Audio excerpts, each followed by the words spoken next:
My worst fears are that we cause significant harm to the world. If this technology goes wrong, it can go quite wrong. That's a pretty bold statement from Sam Altman, but is that what most people are worried about? I found a recent Pew Research study that asked Americans, what is the main risk of AI? And the number one answer wasn't Skynet taking over, wasn't job loss, wasn't misinformation. The number one concern was that it erodes human abilities and connections. So this debate, this anxiety, isn't only about the technology. I think it's about our humanity, our identity, and what it means to be human. That fear feels new, but it's not. What if I told you we've been having the same exact debate for 300 years? And it all traces back to a writer named Jonathan Swift. So how did a 300-year-old writer end up having the same debate we're having today? That's the story we're diving into. At the end of the 17th century, philosophy moved away from one kind of thought into societies which engaged in science. Swift was living through the Enlightenment, the age of reasoning, a time when scientists and philosophers, the projectors as they were called, believed anything could be solved through data, logic, and calculation. Sound familiar? Every day we are bombarded with new AI tools promising to solve every facet of our lives.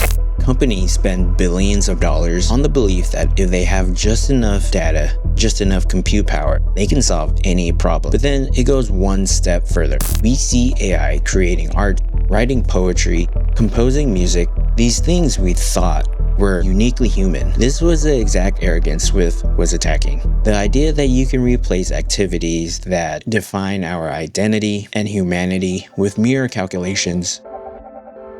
In his most famous book, Gulliver Travels from 1726, he created the ultimate parody of this mindset. Gulliver is brought to a room to see the engine. It was 20 feet square, composed of bits of wood. On these were written all the words of their language, but without any order. The professor assured me he had emptied the whole vocabulary into his frame and made the strictest computation of the general proportion between nouns and verbs. The pupils would find 3 or 4 words together that might make part of a sentence and dictate it to the scribes. The professor showed me several volumes already collected of broken sentences. The creator of the engine said its purpose is so everyone knew how laborious the usual method is of attaining to arts and sciences, whereas by his contrivance, the most ignorant person at a reasonable charge and with a little bodily labour might write books in philosophy, poetry, politics, laws, mathematics and theology without the least assistance from genius or study. And that was a punchline. To Swift, this was the most hilarious, most arrogant, and impossible idea in the world. Automating poetry, replacing philosophy, it was his ultimate satirical critique. But for us, it's just another AI ad on our feed.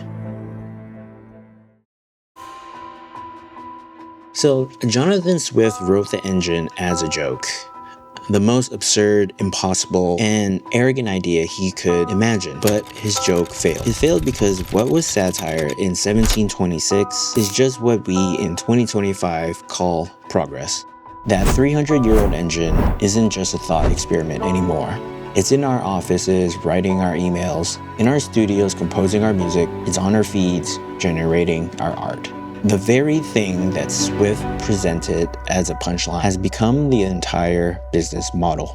Which brings us back to that poll. Back to that number one fear, that AI erodes human abilities and connection. This isn't a new anxiety, it's an old human one. It's a 300-year-old conflict between genius and calculations. And the question it forces us to answer, it's the same one Swift was asking. What parts of our humanity are we willing to outsource? What parts are we willing to fight for? That is the real argument, and it's one we can't just scroll past.